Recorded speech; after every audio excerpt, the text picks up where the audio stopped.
Kristen, it's Valentine's Day week. Oh my gosh, I'm ready. If you don't have You are. a bling bling headband with hearts on it, are you even a fan of Valentine's Day? I don't know. Well, in classic male fashion, I'm getting ready. I'm just not quite there yet, which is what I wrote about this week. It sure is. You are not alone. It seems like you and Lindsay have had your eye on a lot more men just like you over the years that maybe wait till the last minute. That's right. So we're recording this on Thursday. Episode will come out, I think, the day before Valentine's Day, That's right. which, of course, is Saturday, always, for those of you who don't know, February 14th. Hasn't And changed. here in Southern California, Lindsay and I have this tradition of going to our favorite Mexican restaurant. And as soon as we're done eating, we just sneak around the corner into our local grocery store. For those of you in Southern California, you'll know what a Stater Bros is. And we just like to hang out in the aisle because, it's around 5, 6 o'clock at night. And it's even more fun if it's a weeknight. Now, this year, Valentine's Day falls on a Saturday, but the hour's getting late and people are getting off of work. And it's dawning on them that they've got to make a stop and make things right before they get home. And I can tell you, I was at a grocery store today. There are lots of fine things to be had right now, but by Saturday night, not so much. And the takeaway for me is, it's tempting to make Valentine's Day this big, grand gesture. And it's fine if you want to do that, but it doesn't work long term, right? Right. And ultimately, when it comes to our goals, when it comes to our dreams, when it comes to being successful, those big, grand gestures, those don't work either. Nobody goes to the gym for 2 hours and then, calls it a day for an entire month, right? It's all about, consistency. And so, we want to court our partners. We want to date our partners. We want to be showing up on Valentine's Day, but every other day as well.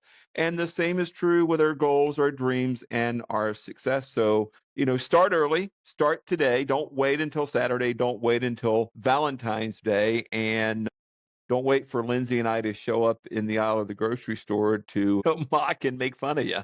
Oh my gosh, I just picture now all of you guys out there showing up at the same grocery store, having to do the walk of shame next to Lindsay and Jeff. Oh my gosh, these poor men That's what it are is. looking over their shoulders. Yep. And speaking of the walk of shame, I feel like there's sort of a tagline with what you wrote about this week too, because when Disney California Adventure opened 25 years ago this week, I feel old. yeah, there were people who were not happy about the last new Disney park that opened in the United States. Crazy. It's nuts. In fact, that is on record as the park that Disney fans love to critique. And talk about getting people up in arms. All of the opinions came flooding in. And I think it was no secret. They took a risk, and we applaud them for that. But it's almost like they did the exact opposite of everything that Walt set up to do with Disneyland that helped make it work. Now, I don't think it's rocket science, but I think we could see it a mile away. The first thing I talked about was this idea of they skipped the berm. They moved the berm, if you will. And, maybe it was for financial reasons or time or a combination of both. But that was the very first thing, or one of the very first things that Walt built for his park, Disneyland. Again, I feel like just shaking everybody. And I felt like doing this on Saturday. Duh! Like, could it not get any more simpler? He literally laid a roadmap for how to build a successful park and how to keep the magic in. And he, of all people, knew the importance of protecting what was important. And for him, that was the magic. It was the guest experience. And even though when they built Disneyland, there wasn't a whole lot of noise. There wasn't a whole lot of visual pollution out there. It was, right. Orange groves. But he knew that they were coming. And he planned for it in advance, and thank God he did. Sometimes I was actually just in the parks this past weekend, and can you imagine being in line for Mr. Toad's Wild Ride, or being, on Dumbo, or being immersed in the magic and looking over and seeing like the McDonald's arches or the freeway? I can't. I think it would ruin it. And unfortunately, we had to learn that the hard way with DCA. Bless their hearts. You can't really go back in after the fact and build a berm, but they definitely have tried really hard to bring in other immersive experiences and backdrops. I think Cars Land is an excellent example of what they were able to Mm-hmm. do with Radiator Springs. Once you're in Cars Land, it's like the rest of the world disappears. So kudos to you guys for doing that. Beautiful job by the team. And then we heard from Kevin Rafferty at this really cool event that they hosted for Love us. Kevin. Such a sweet man. And I loved what he shared, his humility of doing the dishes. His very first job ever working for the Disney company was he was a dishwasher at the Plaza Inn. Now, I've been a dishwasher. I know you guys all wash your dishes at home, or hopefully you do, but I've also been a dishwasher for Starbucks. And so we Mm. had tons of dishes flying in the back, and it's a very gross, unkept job, if you will. Nothing glamorous about it at all, but that's where he started because he wanted it so bad. He wanted to be an Imagineer. He wanted to work his way up, that he was willing to do whatever it took to get there, including doing the dishes. And I just think that all of us can walk away with some hope in that, and reminder of, sometimes you got to do the dirty work to get to Mm-hmm. the good stuff. And then lastly, I discussed, you got to fake it at first. In fact, that came from our the gentleman that spoke on the music of DCA and kind of the music throughout Disneyland, and that's Richard Kraft. And he admitted, and I loved it, I wanted to run up on the stage and hug him and be like, yes, me too. But he's like, listen, when I first started, I had no idea what I was doing. And I just kind of pretended and I faked it. But he said, even while he was doing that, he was so afraid and so self conscious that any moment someone was going to burst through the door and be like, you're not qualified.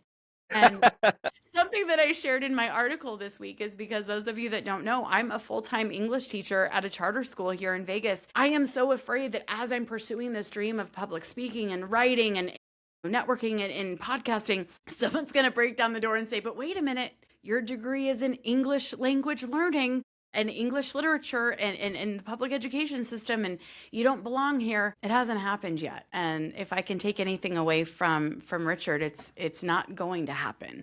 And so sometimes you just have to have that confidence to show up anyway and to act like you know what you're doing, because I think the reality is nobody really does. We're all kind of faking it. So It's so true. Other than why is Disney so expensive? Followed with why is it so crowded? There's an interesting juxtaposition there. hmm The other question I get asked the most is how long did I work for Disney? And the answer Ah, is never, which, the insinuation is exactly how are you qualified to do this? And the yeah. answer is I'm not. I can remember on several occasions, especially college age students would ask me, how did you get this job? Mm, And the answer is I showed up for it. I created it, right? yeah, I faked it into existence. And it's so easy to talk ourselves out of showing up, to talk ourselves out of going into the room or sitting at the table that we don't think we belong at. And absolutely. you know, sure, every now and again, we're going to be told no. We're going to be shown the exit. But more hmm often than not, we're going to be allowed to stay and we're going to learn a few things along the way. And even if you look at DCA, right? Right. When it opened in February of 2001, like you wrote about, it didn't have a berm. I wouldn't say it was dirty, but it wasn't the park that everybody wanted to rush to, sort of like nobody wants to be the dishwasher. Right. And it had to fake it for a few years before it could, quote unquote, make it. And today, I think there is a strong argument to be made that it is Disney's third best park in the United States. I think mm, Disneyland is number one. yeah. I think Epcot is number two. And I would put California Adventure number three. And in terms of individual lands, Yeah. I think Cars Land is the best and most immersive land Disney has ever created. Now, I Hands love down. me some New Orleans Square. I love me some Pandora World. Don't get me wrong. Yeah. But one of my favorite moments is hearing hmm multiple kids ask their parents, "Is this where the movie Cars was made?" Think about that for just a moment. That's how good a job the Imagineers did in creating that reality out of whole cloth. But it didn't start that way. And I Nope. was there. Park opened in February of 2001. I was there in June of 2001. Wow. And so it was only a few months old. It took me 33 years to get to Disneyland after it opened. Only took me about 3 or 4 months to get to DCA after it opened. Well, at So least you learned your lesson. open a bad park, I'll be there. Right. Open a classic, take me decades. Well, But go ahead. any fans, of what we're doing here knows how I feel about Main Street. Mama loves her Main Street, and that was the one thing that was missing. There was nothing that set the stage to entice you to move through what DCA Right. was. And Because there's like no you said, story. right. But now, in fact, you did such a great job, Jeff, when we were at Disney, not this last time, but the time before, there was some story on Buena Vista Street that I didn't even know existed, with Oswald the Lucky Rabbit and what California looked like back when Walt made his debut. And what a beautiful story that is. And I think if we can do anything with DCA now, 25 years later, we're able to look at it through the lens of appreciation, where we can say, you know Mm, what, you didn't get it right the first time, because friends, neither do we. Half the time, that's we right. don't either. So if we can give them grace, and if we can give them a chance very publicly to make a very big, public, ugly mistake, but then go back and very publicly admit it and then make it right, what's stopping us from doing that? I think there's grace, there's freedom, there's hope and encouragement in that. And oh man, I just loved it. I love a good underdog story. Yeah. It's one of Well, my and favorites. the other thing that doesn't get told in that story is the main driver behind building DCA was the desperate need for creating the Anaheim Disneyland Resort area Mm, because the area around the park was in such bad shape and yeah, the city didn't have the money to clean it up and Disney didn't really know what to do, and so they built just enough of a park to give the city enough tax revenue vis-a-vis the Grand Californian and the other hotels where people were going to stay just a little bit longer to create the resort district to clean up the area. Some of us are old enough to remember right. what Disneyland and what Anaheim looked like in the late 80s and early 90s. It was not a pretty picture.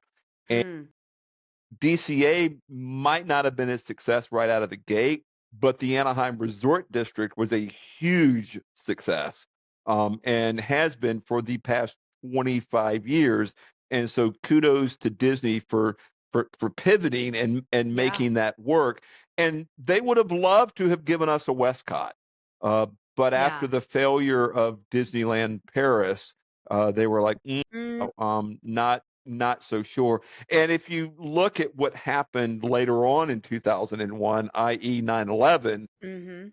I think they made the right decision. But going back to my first trip in 2001, June of that year, the two standout memories are Soarin' over California, which I will argue to my dying day is way better than Soarin' around the world. I like Soarin' around the world. I love Soarin' over California. I mean, who doesn't prefer smelling oranges over the dirt in Africa, right? I just don't even think that that's a I contest. never knew what African dirt smelled like until I went on Soarin', and I now know, I know. I know. And then secondly, I was on the original. Well, I say original as if there was ever anything but Superstar Limo, which did not You got last on very it? long. I did, and my daughter was I'm not even sure she was quite a teenager yet. She would have been like between sixth and seventh grade at the time, and she Okay. had a close friend with her, and so they were like really super tight at the time.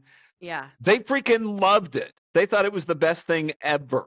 It warms Like, my heart so much because I I know. teach that age level, and I was like, they probably thought it was super lame, right? Oh, that's cool. Yeah, yeah. So as much as Superstar Limo got panned, and deservedly so, I Yeah. actually have a very fond memory of it, with my daughter and her best friend, and just how cool they thought it was. I mean, because it was like a window in their life Right. A year earlier, a year later, it would have been like the worst thing ever. But It at was that that sweet moment, spot. Yeah. exactly. I love that you mentioned Soren real quick. I failed to mention earlier, one of the best experiences of this past weekend when we were celebrating DCA was, speaking of Soren, is Mr. Patrick Warburton was there. And he was such a kind, gentle, hysterically funny Nice gentleman. work, pal. I know. It was so funny. I thought of you, Jeff. I was like, I need to take the mic and ask him, why are we congratulating somebody who didn't do anything? I was so close, but I was like, nah, It's read the room. it's so funny. I write about that in, I believe, the second book, Yeah.